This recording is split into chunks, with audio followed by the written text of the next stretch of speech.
जय हिंद साथियों, कैसे हैं आप सभी। स्वागत है आपका math bye Harshad YouTube channel पे। तो आज का सवाल मैं लाया हूँ बोर्ड एंड स्ट्रीम चैप्टर से, जिसे हिंदी में नाव और धारा के नाम से जाना जाता है। तो चलिए बिना किसी देर के आज के सवाल को पढ़ना शुरू करते हैं। ठीक है साथियों, तो आज का सवाल है, एक नाव 36 किलोमीटर प्रति घंटा धारा के अनुकूल 3 घंटे में तथा 24 किलोमीटर प्रति घंटा धारा के प्रतिकूल 4 घंटे में दूरी तय करती है। शांत जल में नाव की चाल क्या है। तो चलिए सवाल सॉल्व करना शुरू करते हैं। तो हम सवाल के एक एक पॉइंट को पढ़ते जाएंगे और वो लिखते जाएंगे। तो सवाल में सबसे पहले क्या कहा है, एक नाव 36 किमी का अंतर, जो 36 किलोमीटर है वो अंतर धारा के अनुकूल, धारा के अनुकूल मतलब जो धारा है कि नहीं, जैसे ये एक नदी है, ये मान लीजिए नदी है और ये नाव है, ये नदी है नाव है और धारा ऐसे इस दिशा में रही है और नाव भी इस दिशा में बह रही है। मतलब धारा के साथ बह रही है नाव, नाव भी ऐसे जा रही है और धारा भी ऐसे जा रही है। तो जो नदी है उसका जो 36 किलोमीटर का जो अंतर है वो धारा के अनुकूल मतलब धारा के साथ कितने घंटे में तय करती है, 3 घंटे में।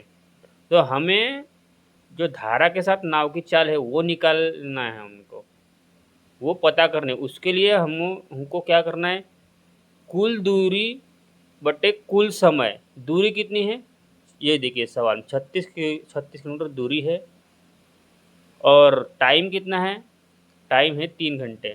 ये यहाँ लिखेंगे दूरी, ये दूरी जो है ये 36 किलोमीटर है और टाइम है 3 घंटे। ये 3 एकम 3, 3 दूनी 6। ये आ गई नाव की चाल धारा के साथ। मतलब ये बी प्लस डब्लू, बी मतलब बोट मतलब नाव और डब्लू मतलब धारा मतलब जो पानी की धारा है वो, B plus W is equal to 12। मतलब जो नाव की चाल है धारा के साथ 12 किलोमीटर प्रति घंटा आ गई। आगे सवाल पढ़ते हैं, तथा 24 किलोमीटर की दूरी धारा के प्रतिकूल। ठीक है साथियों, ये जो 24 किलोमीटर की दूरी है धारा के प्रतिकूल कितने, 4 घंटे में। एक बार और इधर आइए, ये जो नाव है, नाव ऐसे ऐसे जा रही हो और धारा ऐसे बह रही है, तो इससे हम क्या कहेंगे, प्रतिकूल।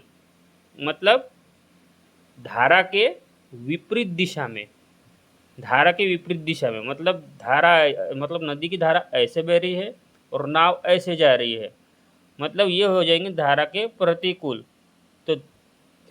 तो इस यहाँ हम धारा के प्रतिकूल नाव की गति क्या है वो निकालेंगे। तो 4×1 = 4, 4×24 मतलब 6 बार कट गया। मतलब जो नाव की जो धारा के विपरीत दिशा में नाव की जो गति है वो क्या रहेंगी, बी माइनस डब्लू। मतलब जो बी बी मतलब नाव की गति होगी और डब्लू मतलब धारा की गति, वो माइनस हो जाती है ऐसे केस में जब नाव धारा के विपरीत दिशा में चलती है। तो यहाँ लेंगे B minus W is equal to 6 kilometre hour. ठीक है साथी, यहाँ तक क्या समझ में आ गया आपको। अब सवाल में क्या कहा है, सवाल में कहा है शांत जल में नाव की चाल क्या है। इसे निकालने के लिए हमको एक रूल याद रखना है, कंपोनेंडो एंड डिविडेंडो। तो कंपोनेंडो डिविडेंडो रूल में ऐसा कहा गया है, जैसे अभी यहाँ हम लिए दोनों चाल एक साथ एक के नीचे एक लिए तभी आपको समझेगा। ठीक है साथियों, B plus W boat plus मतलब नाव प्लस धारा की चाल इज इक्वल टू 12 किलोमीटर/आवर। यहाँ हो गया। तो बी माइनस डब्लू नाव माइनस धारा, इधर का नाव और धारा की जो चाल है विपरीत दिशा में कम हो जाती है, तो ये 6 किलोमीटर/आवर। तो इसमें क्या करना है, समझो हमें जो बोट की चाल है, शांत जल में पानी बह नहीं रहा है, शांत जल में अगर दोनों की चाल निकालनी है, तो ये दो वैल्यू है 12 और 6, ये देखो विपरीत और जो दिशा में है वो दोनों चाल प्लस करनी है। ये दोनों चाल प्लस कर देंगे, आएंगे कितने 18। ये दोनों चाल को प्लस करके इससे 2 से डिवाइड करना है, ये कितने 9 बार कर दिया। मतलब जो ये धारा की जो चाल है उससे उसकी दूरी रहे, मतलब जो नाव की चाल है शांत जल में वो 9 किलोमीटर पर आवर रह जाएंगे। ठीक वैसे ही हमको जो है धारा की चाल निकालनी है, तो क्या करेंगे, पहले हम प्लस करते थे, जैसे हमें शांत जल में नाव की चाल निकालनी है, इसका उल्टा हमें क्या करना है, यहाँ माइनस करना पड़ेगा। 12 में से 6 घटाएंगे कितने आएंगे, 6 आएंगे। इससे 2 से भाग देंगे, बेतिया 6, मतलब 3 किलोमीटर पर आवर। ये हो गई हमारी किसकी गति, ना शांत जल में, शांत जल, ये हो गई हमारी धारा की गति। जो धारा है उसकी गति 3 किलोमीटर पर आवर। ये देखो बी प्लस डब्ल्यू 12 बराबर है 9 प्लस 3 कितने हो गए, ये 12 हो गए देखो। और बी माइनस डब्ल्यू 6, मतलब 9 में से 3 गए 6 आ गया। ठीक है, ऐसा ये सवाल हमको करना है साथियों। ठीक है साथियों, समझ में आ गया तो वीडियो को लाइक करें, शेयर करें और चैनल को सब्सक्राइब करें। और जो वीडियो ख़त्म होने के बाद मैंने डिस्क्रिप्शन बॉक्स में 3 सवाल आपको होमवर्क दिए हैं, उन्हें ज़रूर सॉल्व करें। ठीक है साथियों, जय हिंद जय भारत। लास्ट में एक बात और बताना चाहूँगा, वो बात बहुत ज़रूर है। जैसे बात की जाए तो जो 2026 में एसएससी जीडी के एग्ज़ाम हुए, उनमें ये सवाल ज़्यादातर पूछा गया है नाव और धारा से। बहुत से साथियों ने बताया जो जो एग्ज़ाम दे के आए, तो बोट एंड स्ट्रीम से बहुत से सवाल बने हैं।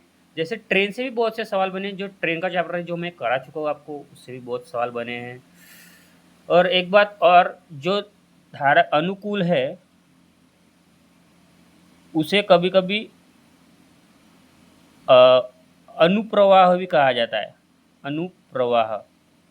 और और जो प्रतिकूल है,